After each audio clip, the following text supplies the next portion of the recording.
and hear from Enver Totti, who worked, I'll tell you a little bit about Enver. He worked as a cancer surgeon at the Railway Central Hospital in Urumqi in China, where he secretly recorded the disproportionately high cases of cancer amongst the Uyghurs.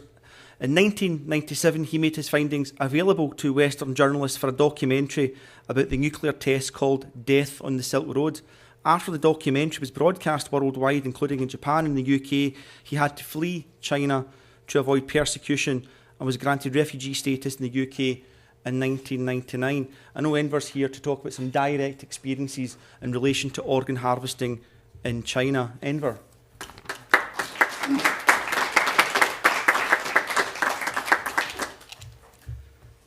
Thank you. Ladies and gentlemen, thank you very much for everybody giving me this chance to tell you horrible stories. As my name suggests, I'm one of minority in China. I come from northwest China, the city called Urumqi, and I used to work as a cancer surgeon in that railway central hospital in Urumqi. Make it short. It is not easy to recall something quite heavy, and you always try to avoid. I believe it was a Tuesday, summer, July 1995.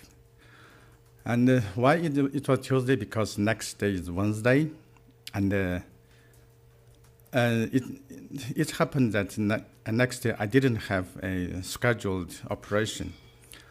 And one of my chief surgeons called me and said, I can see from the rota that tomorrow you are free. I said, yes, I'm free. And he said, do you want to do something wild? I was young.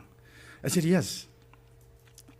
And then he said, okay, go to that theater and take that mobile operation kit and ask for 2 assistants, 2 nurses, and bring your own 2 assistants and call that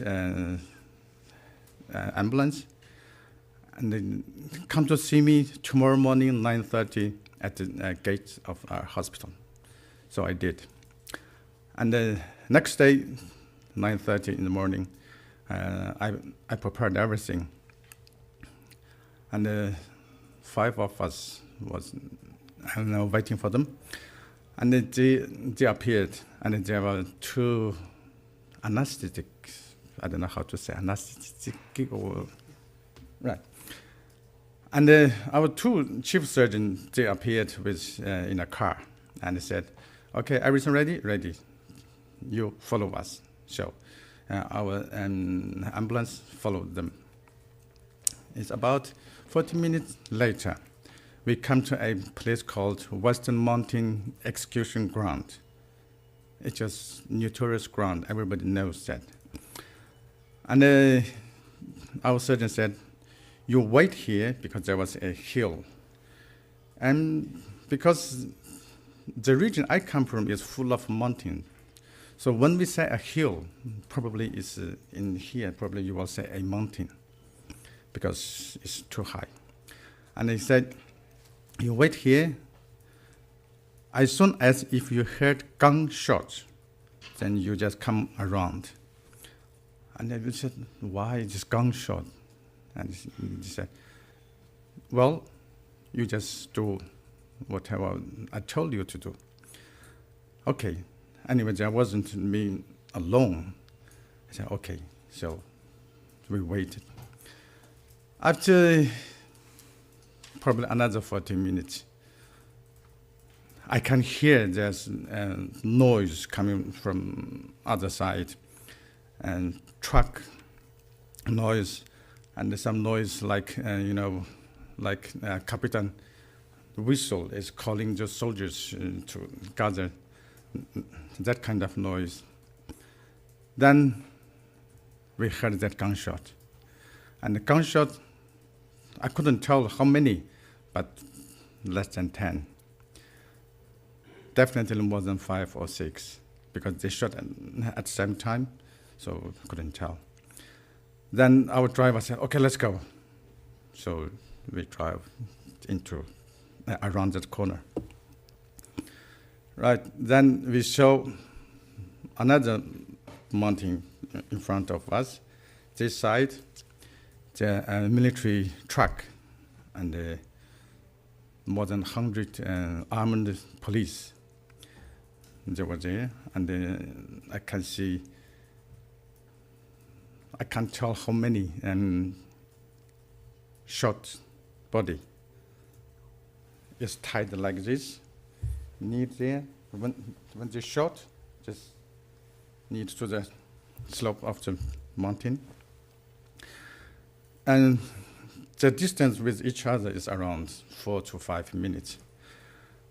When we come in, there was a armed police said, this way, come inside this way. So we come to the one to the far left, far right, no, far left should be. And that one was quite different because other prisoners, they all shaved. This one didn't. And other prisoners still tied, and this one is already untied. And my surgeon, chief surgeon said, okay, hurry up. So we took this body, and the chief surgeon said, okay, now this is what you got to do. Get the liver and the 2 kidneys. Right, okay, because nobody can say anything. Right, so we did. As a surgeon, in normal surgery, you can see when you cut through the skin, if we hope to see blood come out, that is to say this person is alive.